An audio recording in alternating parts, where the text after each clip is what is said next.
Hello. We here at the Chemistry Department of McKinney-Boyd have put together this student placement guide to answer questions that you as students or you as parents may have regarding acceptable placement of chemistry. So the largest question we get, the biggest question that we get here at McKinney is, what chemistry class should my sophomore take? The answer to that question is not cut and dried, so we put together this presentation to help you with that. Students should consider academic chemistry next year if math is not one of your stronger subjects, you don't want to memorize a lot of detail, and you don't have a lot of time after school for homework, either due to a job or to extracurricular activities. Consider pre-AP chemistry next year if you did well in Algebra 1. Now this is something that is a little bit surprising to students and parents. Biology is not a good indicator of success in chemistry. It is your math score that is a better indicator.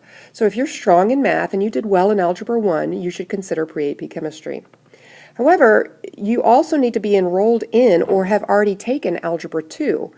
This is something that's also a little bit surprising for students because we will be manipulating multivariable equations in pre-AP chemistry. You need to have that skill set in your toolbox before you can be successful for pre-AP.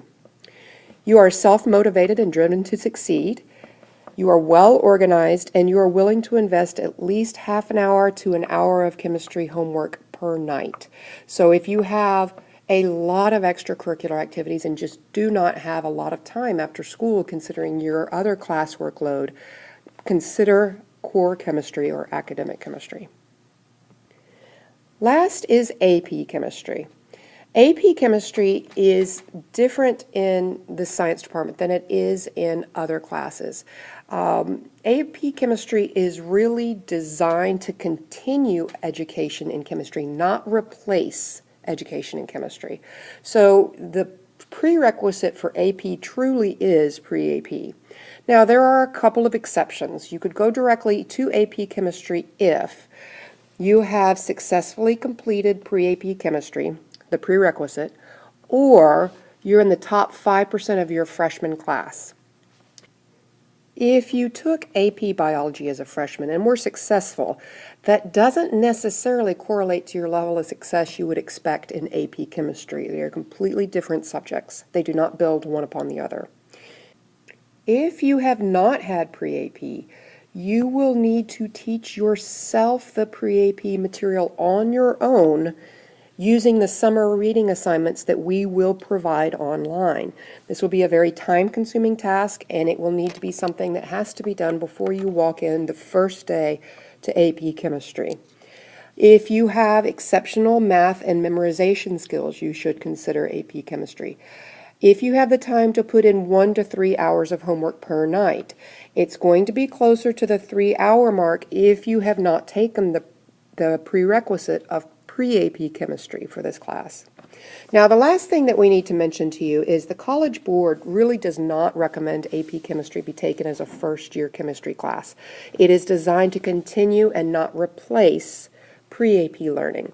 Some students can handle that workload, but it's not just a matter of intelligence. It is a matter of time.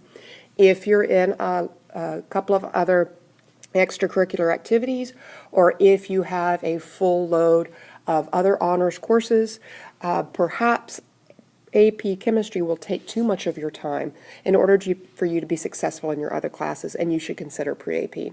So don't just consider ability, consider time as part of that equation. So hopefully this answers a few of your questions. If you have other questions regarding you specifically, I would recommend you email your counselor. Take care, and we look forward to meeting you next year.